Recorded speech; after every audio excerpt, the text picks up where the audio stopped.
America के कुछ इलाकों में बड़े बड़े वेटलैंड्स हैं जिन्हें मार्शलैंड्स भी कहा जाता है। ऐसे ही लुजिया का वेटलैंड 5,600 किलोमीटर में फैला है। यह नॉर्थ अमेरिका का सबसे बड़ा स्वम्प है, यानी दलदली जमीन, जिसमें बायोस मार्शलैंड्स और साइप्रस फॉरेस्ट है। और यहां पर 20 से 30 लाख के करीब एलिगेटर्स पाए जाते हैं। अभी कुछ दिन पहले ही द गेटो क्रीक नाम की एक फिल्म रिलीज हुई। उस फिल्म की कहानी में एक प्लान क्रैश हो जाता है। इसी इलाके में कैसे वो सर्वाइवर्स खुद को हजारों खूनखर एलिगेटर से बचाते हैं, यह इस कहानी में जानेंगे। चैनल पर नए हैं दोस्तों तो सब्सक्राइब जरूर कर 0041 दे। फिल्म की कहानी शुरू होती है लुजिया के एक जंगल से। यह एक दलदली जमीन है और काफी दूर दूर तक फैली है। यहाँ कोई आता जाता नहीं, इसलिए ड्रग्स बनाने वाले कुछ क्रिमिनल्स यहाँ इलीगल सब्सटेंस बनाने में लगे थे और काफी बड़ी मात्रा में ड्रग्स बनाई जा रही थी। अचानक उन पर रेड पड़ी। ये लोग आसानी से सरेंडर नहीं करते। गोलियां चलती है जिससे दोनों ही तरफ से लोग मारे गए। अंत में एक आदमी नारकोटिक लिक्विड नदी में बहा देता है जो यहाँ के पानी में मिल गया। पुलिस वाले अपना काम करके यहाँ से चले जाते हैं, मगर उन्हें अंदाजा भी नहीं था कि वह केमिकल जो पानी 1:18 में बहाया गया कितना खतरनाक हो सकता है, क्योंकि यहाँ इस इलाके में हजारों एलिगेटर्स है। और जब उन्होंने इस लिक्विड को कंज्यूम किया तो उनके बिहेवियर में बदलाव आने लगे। वो एक कैसे बन गए, शरीर का आकार बढ़ने लगा और हर समय वो बस हमला ही करते रहते। अब इनका इस कहानी से क्या लेना देना है, ये बाद में समझ आएगा। अब हम मिलते हैं कायल नामी एक लड़की से जो कि कॉलेज की क्लास अटेंड कर रही थी। कायल बायोलॉजी में काफी अच्छी थी। उसने हर तरह के जानवरों पर स्टडी की थी, मगर आज वो ध्यान से क्लास नहीं ले रही। उसकी प्रोफेसर प्रेडेटर्स और उनके नेचुरल हैबिटेट पर लेक्चर दे रही थी। 1:56, जिसमें एक फॉर्मेटेबल एलिगेटर का भी जिक्र आता है। क्लास के भी प्रोफेसर काइल से एक सवाल पूछती है और वह बिना किसी हेसिटेशन का एक सही जवाब दे पाती है। क्लास के बाद काइल एलिस से मिली, जो उसकी एक पुरानी दोस्त है। दोनों काफी समय से नहीं मिले थे। अब ये एक साथ कहीं घूमने के लिए जाने वाले हैं। हाल ही में कायल के भाई की मौत हुई, जिससे कायल काफी उदास रहने लगी थी। और यह ट्रिप बन लोगों ने इसलिए प्लान किया था ताकि कायल अपने भाई के ऐस किसी खूबसूरत जगह छोड़ाए। मगर यह देखकर कायल को अच्छा नहीं लगा कि ट्रिप पर सिर्फ ववो और एलिस नहीं जा रहे, बल्कि उनके 2 दोस्त और भी हैं। 2:35 मालिका और सैम, ये दोनों रिलेशनशिप में थे। कायल की मलिका से नहीं बनती थी क्योंकि वह बहुत चिड़चिड़ी और मतलबी लड़की थी। एलिस कायल से इस बात के लिए माफी मांगती है, मगर उसकी फाइनेंशियल कंडीशन अच्छी नहीं। उसे अपनी गाड़ी बेचनी पड़ी और उसकी मां और पैसे देने वाली नहीं थी। ना चाहते हुए कायल इस ट्रिप पर उनके साथ जाने के लिए मान गई। रास्ते में एलिस और कायल की बात होती है। एलिस उसे समझाती है कि अब उसे मूव ऑन करना चाहिए, जो भी हुआ बुरा हुआ। मगर इस बात के लिए कायल खुद को तो दोष नहीं दे सकती। खैर, ये तो हम बाद में ही जान लेंगे कि असल में 3:11 कायल के भाई की मौत कैसे हुई। मगर कायल इतनी आसानी से वो सब बुलाने वाली नहीं थी। रात ये लोग एक मोटल में गुजारते हैं, जहां कायल बाकी सब की तरह खुश नजर नहीं आ रही थी। वो फोन में अपने भाई की पुरानी वीडियोस देखने लगी, जिसे बाइक्स का बहुत शौक था। रात मोटल में गुजारने के बाद सुबह मेलिका सबको जगा देती है, क्योंकि अब ट्रिप का अगला पेज शुरू होना था। सब लोग एक गैस स्टेशन पर रुकते हैं, जहां कायल की नजर वहां पड़े अखबार पर पड़ी फ्रंट पेज पर ही एलिगेटर्स के हमलों की खबरें दी। तब उसे वहां एक आदमी दिखा जो काल से बात करता है। वो उसे सावधान 3:56 कर रहा था कि पानी में मत जाओ, खतरा है। वो आदमी थोड़ा सा अजीब था। वह बताता है कि जंगल में एक बड़ा एलिगेटर है जिसे लोग क्रिस्टिना कहते हैं। इस एलिगेटर पर एक स्कार है, उससे कोई बच नहीं पाता। वैसे तो कायल को उसकी बातों पर विश्वास नहीं था, मगर अंदर ही अंदर उसे फिक्र होने लगी थी। इस बार ये लोग एयरपोर्ट पर पहुंचते हैं। मल्लिका उन्हें सरप्राइज देती है कि उसने एक टूर बुक किया है। वो चाहती थी कि वो लोग इस सारे इलाके को आसमान से देखें, मगर मल्लिका का यह आइडिया उसके दोस्तों को पसंद नहीं आता, क्योंकि कायल को उड़ने से डर लगता था और यह मल्लिका को पता था। मगर जैसे कि हमने 4:24 बताया, वो अच्छी लड़की नहीं थी, इसलिए जानबूझकर सिर्फ अपनी मर्जी के लिए उसने ये ट्रिप प्लान किया था। ये अपने पायलट से मिले, जिसका नाम था फ्रैंक। पहली ही मुलाकात में जब ये लोग उससे मिले तो पता चल रहा था कि वह केयरलेस वीडियो करते हैं। मगर काहिल को ऐसा लग रहा था जैसे उसकी वजह से इन लोगों का ट्रिप खराब हो जाएगा। इसलिए वह प्लेन में बैठने के लिए तैयार थी। बाकी सब भी मान गए। इनके अलावा कुछ और लोग भी इस प्लेन में जाने वाले थे। इनकी मंजिल थी फ्लोरिडा। पैसेंजर्स में 2 कपल थे, एक बिजनेसमैन और फ्रैंक का को-पायलट था। फ्रैंक सबका स्वागत करता है और 5:04 इसके बाद प्लेन ने उड़ान भरी। वो बिजनेसमैन जिसका नाम रूपस था, फ्लाइट के दौरान वो अपने फोन पर बात कर रहा था। बाकी सब उसे फोन ऑफ करने के लिए कहते हैं, मगर वह किसी की नहीं सुन रहा था। अचानक टर्बुलेंस शुरू हो गया। जल्द ही प्लेन के इंजन्स फेल हो जाते हैं। सब लोग चिल्लाने लगे। पायलट कंट्रोल को देता है। प्लेन सीधा नीचे गिरने लगा और फिर एक है, मगर वो उसे नहीं मिलता। अब बचे हुए लोगों में रूपस कपल डोम और जोई एक औरत रोजन शामिल थी, और बाकी वो सब जिन्हें हमने पहले देखा है। जोई घायल थी। जल्द ही काइल और बाकी सबको पता चला कि असल में यह एक इल्लीगल फ्लाइट थी, कोई ब्लैक बॉक्स नहीं। इसलिए कोई भी इनकी मदद के लिए नहीं आएगा।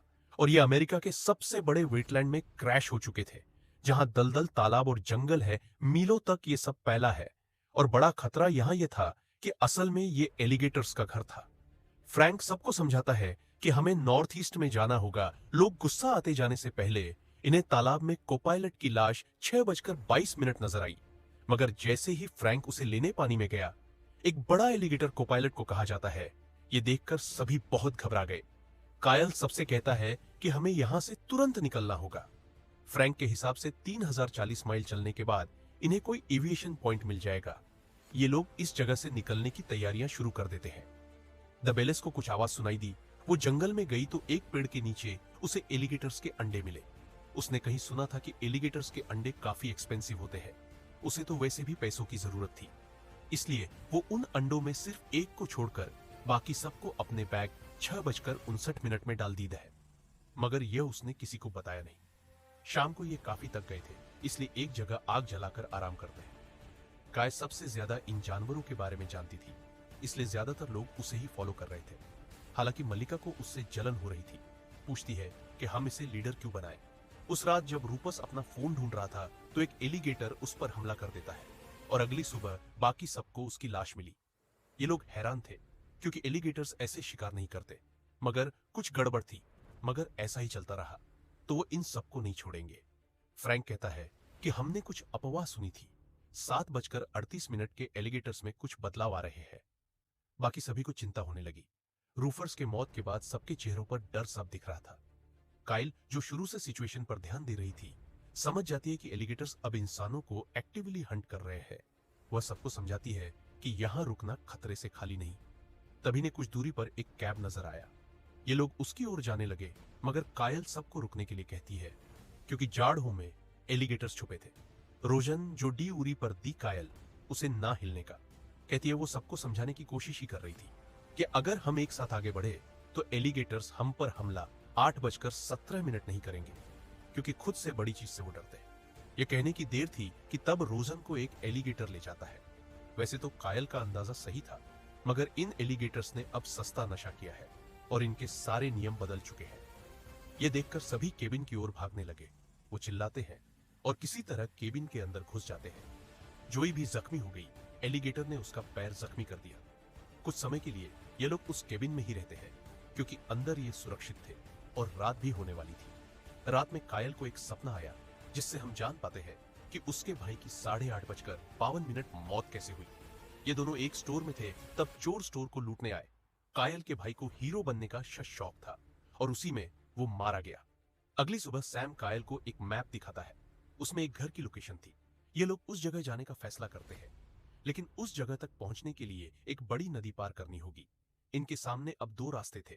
यहां रुककर रेस्क्यू का इंतजार करना, जो कभी नहीं आएगा, या नदी पार करके मार्क लोकेशन तक पहुंचना, जहां शायद कोई इन्हें मिल जाए, या कम से कम यह मदद के लिए संदेश भेजे जाने से पहले मल्लिका ने कायल से बदतमीजी की कि हम इसकी वजह से यहां फंसे हैं, क्योंकि 9:31 इसे अपने भाई के ऐस कहीं छोड़ने थे। खैर, कायल उसकी बातों को नजरअंदाज करके बाकी लोगों को एलिगेटर्स के बारे में समझाती है कि वह कैसे अपनी जान बचा सकते हैं। जोई घायल थी, इसलिए उसकी वजह से देर हो रही थी। जब ये नदी के किनारे पहुंचे तो कायल एक राफ्ट बनाने का आइडिया देती है। ये लोग आसपास लकड़ियां जमा कर देते हैं और राफ्ट बना लेते हैं। अब जैसे ही ये पानी में उतरे, एलिगेटर्स ने इन्हें देख लिया वो इनका पीछा करने लगे। तब जॉय एक आखिरी बार अपने पति को देखती है और पानी में कूद जाती है, क्योंकि वो बुरी तरह जख्मी थी और शायद उसके बलिदान से यह सब बच जाए। ये बेवकूफी बना सैक्रिफाइस था, मगर कैरेक्टर्स को कम भी तो करना है। एलिगेटर जोई पर हमला करके बाकी सबका पीछा नहीं करते। जोई का पति डोम बहुत रोता है।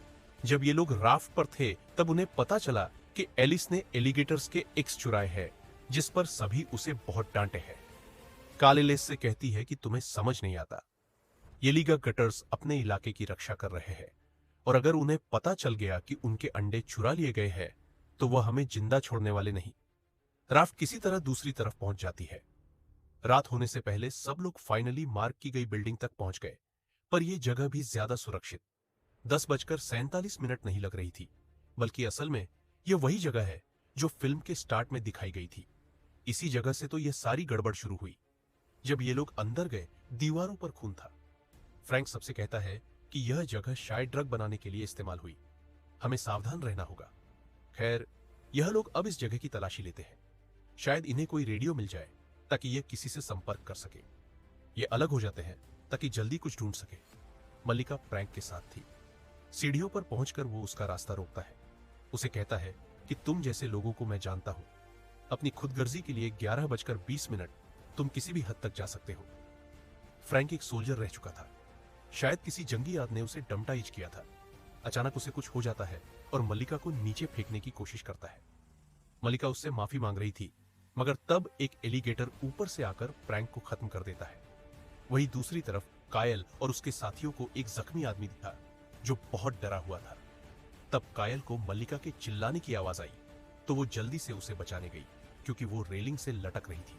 ये लोग जैसे ही आगे बढ़ते हैं तो सामने बहुत से एलिगेटर्स थे जो सो रहे थे। ये लोग चुपके से गुजरने की कोशिश करते हैं, मगर एलिगेटर 11:58 पर जाग गए। उन्होंने हमला कर दिया। ये लोग जान बचाने के लिए भाग रहे थे। सेम मारा जाता है।